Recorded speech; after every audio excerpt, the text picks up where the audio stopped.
Hello friends, welcome to Katiyar DK education point. I am Divya और आज हम ईवीएस एनसीईआरटी प्लस पेडागोजी के 15 question करने वाले हैं। तो चलिए अपनी क्लास को शुरू करते हैं।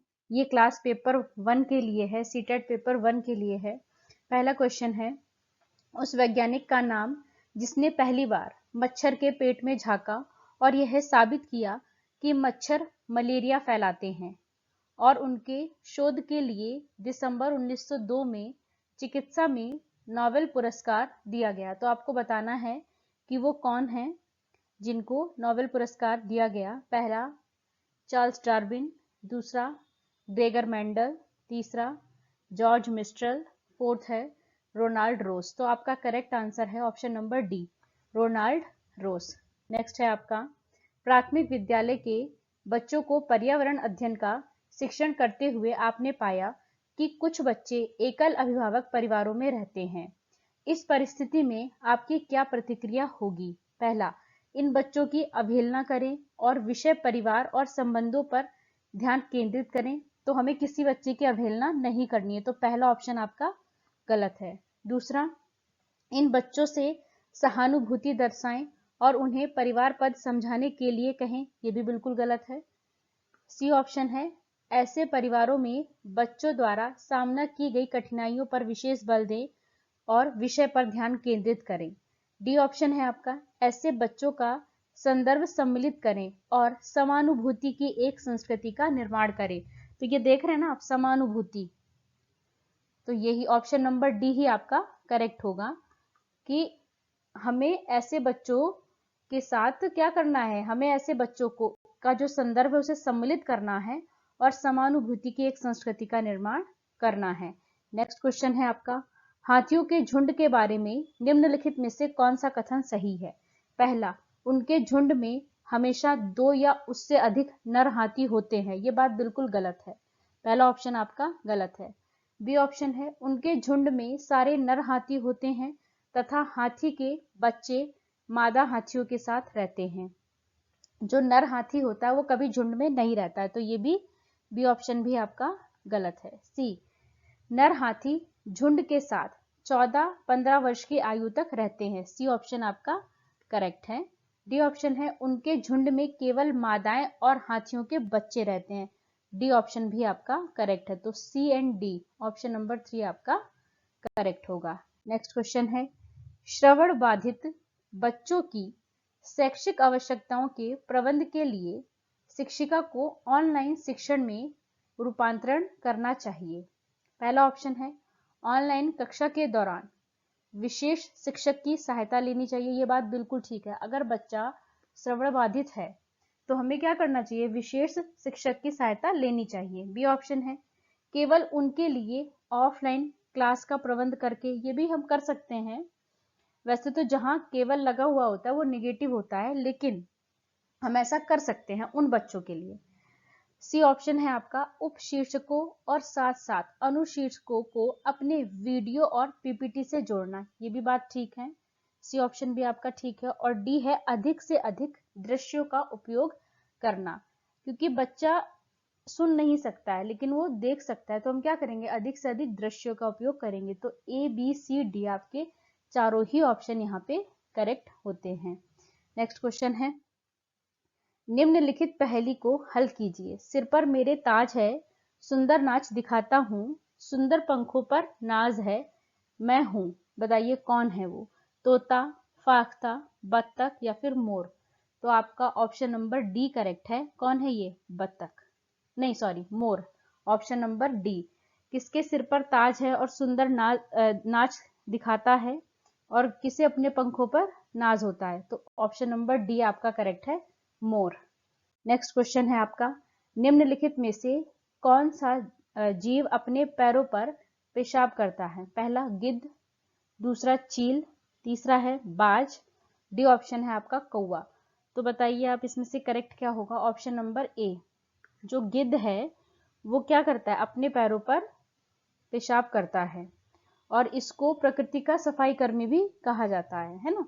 नेक्स्ट क्वेश्चन है आपका, एक ईवीएस शिक्षक एक विशिष्ट कार्य पर विद्यार्थियों का आकलन करने के लिए उपयोग किए जाने वाले मापदंडों के व्यापक समूह का उपयोग करता है? पहला, पोर्टफोलियो द्वारा, दूसरा उपाख्यान रिकॉर्ड द्वारा, तीसरा रूब्रिक्स द्वारा, या फिर संचयी रिकॉर्ड द्वारा। तो आप बताइए इसमें से करेक्ट ऑप्शन क्या होगा? एक ईवीएस का शिक्षक है एक विशिष्ट कार्य पर विद्यार्थियों का आकलन करने के लिए किस मापदंड का उपयोग करेगा? तो ऑप्शन नंबर सी आपका करेक्ट होगा, रूब्रिक्स द्वारा। नेक्स्ट क्वेश्चन है आपका, निम्नलिखित में से विश्व का पहला तेल का कुआं कहाँ खोदा गया था? पहला, असम भारत, दूसरा दुबई यूएई, तीसरा है आपका पेंसिल्वेनिया यूएसए, डी ऑप्शन है आपका गुजरात भारत।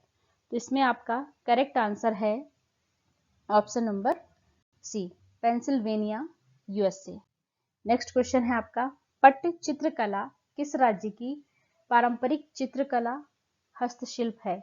मध्य प्रदेश, ओडिशा, गुजरात या फिर महाराष्ट्र? तो बताइए, आपका करेक्ट आंसर है ऑप्शन नंबर बी, पट्ट चित्रकला कहाँ की है? उड़ीसा की। और महाराष्ट्र की क्या है? वर्ली। नेक्स्ट क्वेश्चन है, और बिहार में क्या है? मधुबनी, है ना।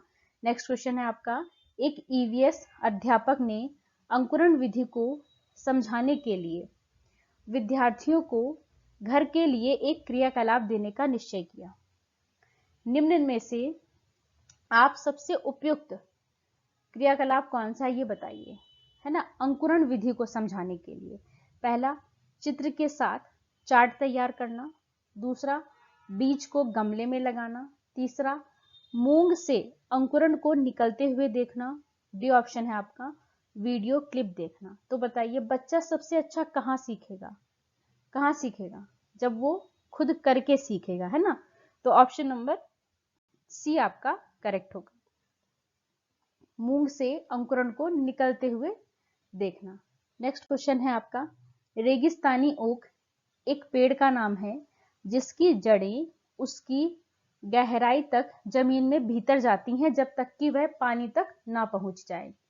इस पेड़ की जड़ों की गहराई इस पेड़ की ऊंचाई का 30 गुना होती है।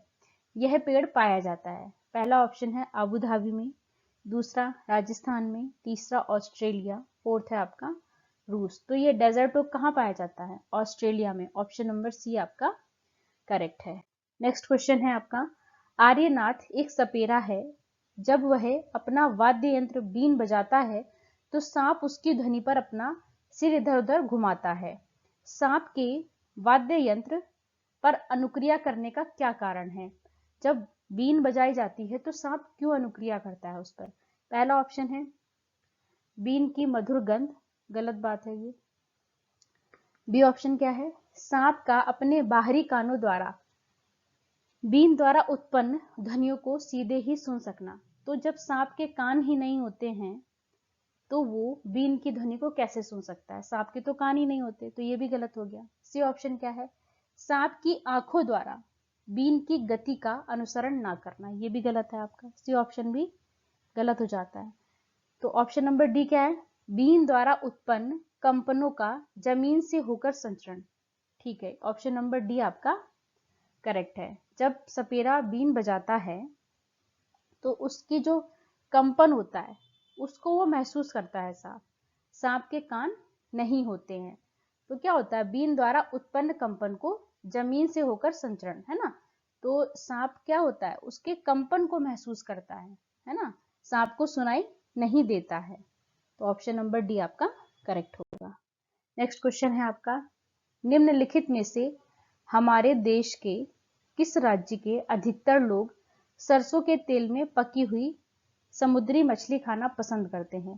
पहला गोवा, दूसरा जम्मू कश्मीर, तीसरा बिहार, फोर्थ है मिजोरम। तो सरसों के तेल में पकी हुई समुद्री मछली कहाँ के लोग खाते हैं? जम्मू कश्मीर के लोग। और नारियल के तेल में पकी हुई समुद्री मछली कहाँ के लोग खाते हैं? गोवा के लोग, है ना। नेक्स्ट क्वेश्चन है आपका, दक्षिण भारत का सबसे बड़ा मेला आदिवासी उत्सव है? पहला कुंभ मेला, दूसरा समक्का सरालम्मा जात्रा, तीसरा है खर्ची उत्सव, डी ऑप्शन है आपका गंगाजी मेला। तो इसमें आपका करेक्ट आंसर है ऑप्शन नंबर बी, समक्का सरालम्मा जात्रा। नेक्स्ट क्वेश्चन है आपका, ब्रेल लिपि में एक मोटे कागज पर उभरे हुए बिंदुओं की पंक्तियां बनाई जाती हैं।